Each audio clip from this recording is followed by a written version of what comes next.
Okay. If I don't record this now, I'll never get around to it. I've edited this script over and over and over again, and it's just not going to happen to the way that I want it to. I also want to do a bit of reformatting for how I do these videos, and I think I've set deadlines for this video far too many times. It's not even that big of a deal. So, what is Rain World? Rain World is an atmospheric puzzle survival platformer where this is your jump. The game is full of weird idiosyncrasies like that. For example, the fact that you're this adorable little slug cat thing, but the world that you're exploring is horrifying and dystopic. I was under the impression that this was more of a platformer, and after jumping for the first time, I felt something shift inside of me, and I don't think it had anything to do with my diet. It is the first game created by Video Cult, and if their TV head logo wasn't enough to make you love them, then Rain World certainly will. It's incredibly hard and punishing and frustrating, and you will rage quit this game at least once. This is the crux of most of its criticism, its difficulty. However, once you realize it's got a physics-based movement system and that it's more of an atmospheric survival game than an extremely limiting platformer, it's very easy to fall in love with it. Don't view this game as something you progress super far in, or 100%. Believe me, for more than several different reasons, you just want to let this game happen and just try to survive and explore outside of your comfort zone. This game will entertain you. I can't say it'll put you on an emotional ride. I can't even say it's a positive experience all the way through, but it will entertain you. It is fun, and despite me just saying it's not a guaranteed positive experience, I still rate the game very highly. And if what you've seen already hasn't convinced you to buy it yet, let me explain what you actually do in the game and what makes it more than just the world that it's set in. This is your spoiler warning. I'm no Joseph Anderson. I don't think every game is best played blind, but I do think this game warrants a warning. If you want to experience this game properly, you should click off the video now. If you play 2 hours and want to refund it immediately, come back and maybe I can convince you not to take back the $20 or less that you spent on it. The one review that Steam showed me that really resonated with me at the time of writing this script was beautiful, unforgiving, barbed poetry by Big Boss Battle. So let's get one thing straight. Rain World is a survival game. You survive a day at a time in an ecosystem that is brutal. Whatever you want to call it, you gotta eat, you gotta hibernate, you have to avoid the rain, and you have to avoid being eaten, and hopefully avoid wanting to swallow a hot ball of sand because you pulled a Gwen Stacy and threw yourself off the ledge for the 9th time in a row. This game is hard, ruthlessly, aggressively, frustratingly difficult. The game knows this and is built around it, down to the atmosphere and even how it handles its menus. That's not only because of a low base mobility and a steep difficulty curve, but because dying doesn't just reset you to a checkpoint, negating progress, it actively gives you negative progress. So the whole game is kind of built around these hibernation chambers. You have to go there and survive and eat enough to hibernate in them. And if you do hibernate, you go up a plane, up like a plane of existence. I don't know how it's explained really. And if you die, you go down. See that little symbol down there? That's a visual indicator of which plane you're on. Sometimes doors open or close depending on what you've done. You can get these little flowers that will reset you to your current stage if you die to negate some of the difficulty. But it doesn't help much considering the crap the game throws at you and the rarity of those flowers. Now, because there are only specific parts that you can hibernate, usually only 1 to 2 in each biome, seeing the little icon that indicates that there's a hibernation point nearby feels like...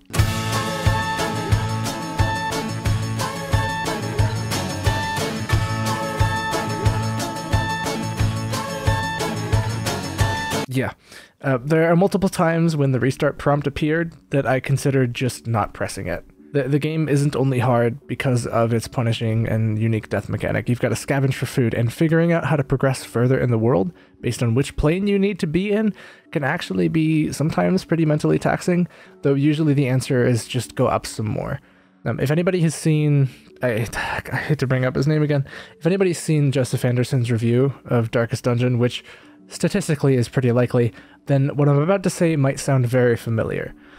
Judging Rain World as a game might lead it to be one of the games I'm most conflicted on over many that I've played. No other game has made me want to throw very large, fragile things like whoever's ego could make this joke funny off of varying heights of the zero-gravity planes more than this one, except maybe League of Legends or Overwatch, but Rain World did all that by making me feel helpless. Maybe I should call it my father. They seem to have a lot in common. And that goes beyond the making me feel helpless thing. I can't help but feel that World is trying to steer me in a good direction, but keeps fucking it up. That being said, the game gives you so many options. It's wonderful how Video Cult has given me an incredibly wide moveset and then stuffed me in a gimp suit because my enemies still outclass, outmaneuver, humiliate me, and dominate me in every sense of the word. It's fucking brilliant, and I can't congratulate Video Cult more for making me feel like a survivalist master and also the oldest, sparkliest bit of dog shit that's still stuck to the bottom of your shoe. Judging World by developer intentions is a very different story, because if their intent was to make you feel as hopeless as your slug cat avatar, then the game is a 10 out of 10 all the way around, and there's a good reason to believe that there's a good reason to believe that's the case. I'm so out of breath. Jeez.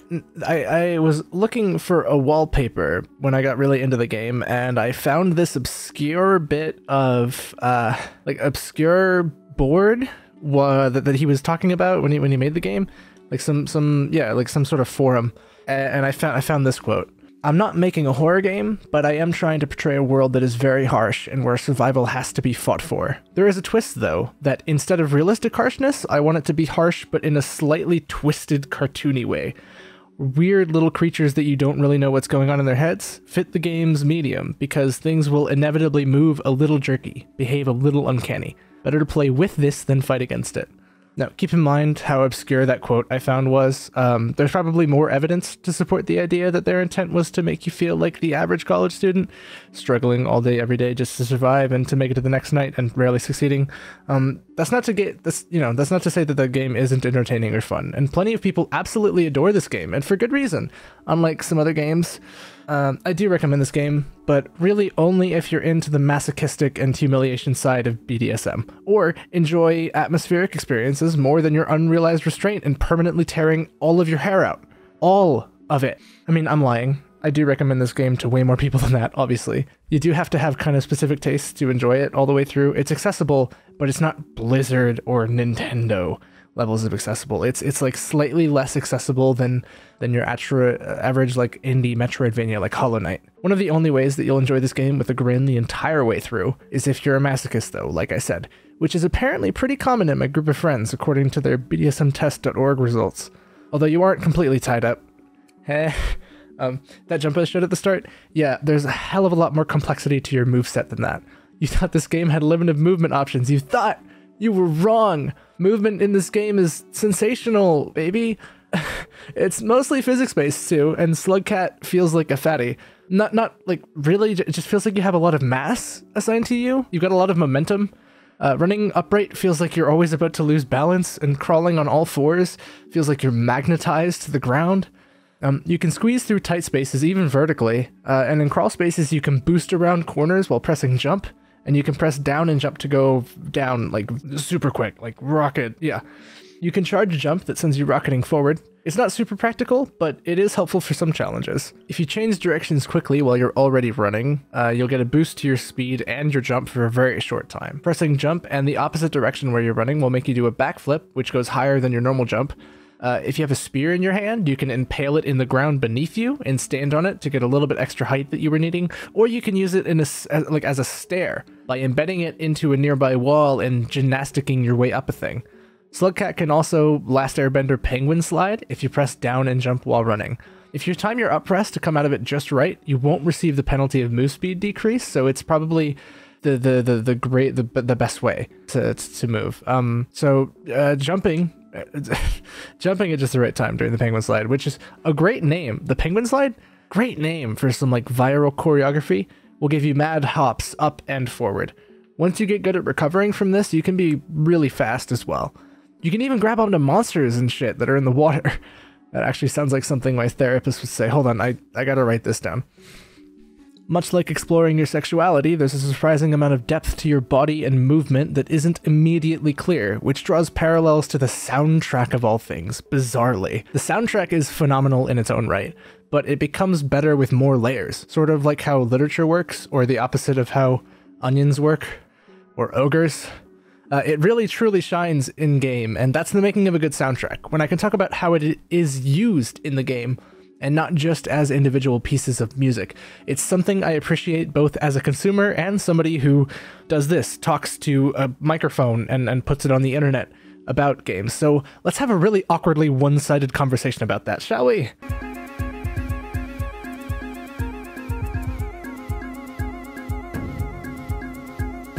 The first thing I'll touch on when it comes to the soundtrack is the game's respect for silence. Silence can be as powerful as music, and the RainWorld devs know this. Obviously they do, because the game is played in silence pretty often, but also because the game didn't have a sound designer for a while. So the main guy, Jacobson, he was posting all of his progress on the game on the one forum that I mentioned, and James Therian found it one day. He saw all the graphics and just fucking made about an album's worth of soundtrack as a pitch to Jacobson to become the game's sound designer, and he was brought on board and Video Cult was born. James recalls focusing on creating the sounds first, and then the beat, melody, chords, everything second. It needed to sound junky. It needed to sound alien, industrial, and, well, yeah, literally junky. The dude just went and recorded himself banging shit together in a park near his house. There's almost 4 hours of soundtrack for this game, and it's pretty much all consisting of literal junk, which is ironic because junk is known for, well, a lot of things. Starting YouTube channels is one of them, but something junk is not known for is being dynamic, which is my cute little way of saying that the soundtrack is dynamic in the game. The soundtrack changes and responds to what you're actually doing and what's happening in game. Like, some other games that did this are Portal 2, Little Big Planet, Nier, Red Dead Redemption and its sequel, Yoshi's Story, Left 4 Dead, some fucking hidden gem of some SpongeBob game too, probably. I don't know. However, there's almost too much silence. When the music is there, it's atmospheric until you encounter some big platforming challenge or when an enemy is near. If it's near, you'll get these Jaws-like consistent themes until they're too close, and then everything gets about as hype as the soundtrack does at all until they're away. Music will also chime in on large corridors, like that scene from Metal Gear, or it'll just start chiming in when you're on the correct path towards the next hibernation point, which is a good way of determining progress and where to go. The soundtrack is just implemented extremely well. One thing I would ask of Video Cult, though, is that they use the soundtrack a little bit more. Like I said, there's almost too much silence, and the sounds are so pretty, I want to listen to it more. I would also ask Video Cult for the recipe to their narrative pasta sauce, because they have a knack for a good, thick, tasty, thematic consistency. You're never left guessing why something is out of place. Everything feels so cohesive, and like there's such a clear vision here. I'm not being hyperbolic. Literally everything felt in place in the world. It felt like a real place. Not a place I would want to live in, but I don't want to live in the real world either. I don't want to live at all, actually. The fact that I believe I have a pretty good grasp of the state of the world and Hail Planet shows that the game is definitely not your average classmate, because it's really good at presentation. I know that was a joke, but I mean it. Even if there are holes in the presentation, nothing stood out. That's either the game being really good at making me imply things, or the world actually had that much thought put into it. RainWorld does a lot of things very, very well, but despite all the bonus points it gets everything else, and the extra bonus points it gets for the world and the soundtrack, it gets super-sized, extra deluxe, super bigger, longer, and director's cut bonus points revelations for its implementation of creatures. I've never seen a game do what RainWorld does especially so well. Everything the creatures do is deliberate. Everything they do feel like it's motivated by, well, themselves and survival. They're all very different, but they all have this creepy, uncanny behavior in common. It takes me back to my little brother's middle school dance. RainWorld really does feel like the world has a life of its own, and whether or not you're dead or alive, the game and its wildlife will continue to exist without you. It doesn't care. The world doesn't care. The fauna don't care if you're alive or dead. They'll keep on existing. You'll be used as fuel. You're worthless. You're nothing. Each creature has its own life and behaves consistently with its motives. They also seem to be fallible and vulnerable. Nothing looks like it could headbutt a concrete wall and get the concrete wall to go running to its mommy. There aren't big, powerful, hulking, undefeatable bosses with massive kill power, which makes sense. Those don't really exist in real ecosystems. There are complex interactions between these creatures often, and there are so few of them always in the same place, always the same type of creature, that you kind of think of them as real distinct creatures or like characters. Like this one is fucking Micah, because that's a terrible name. He hangs around here, but his lair is here.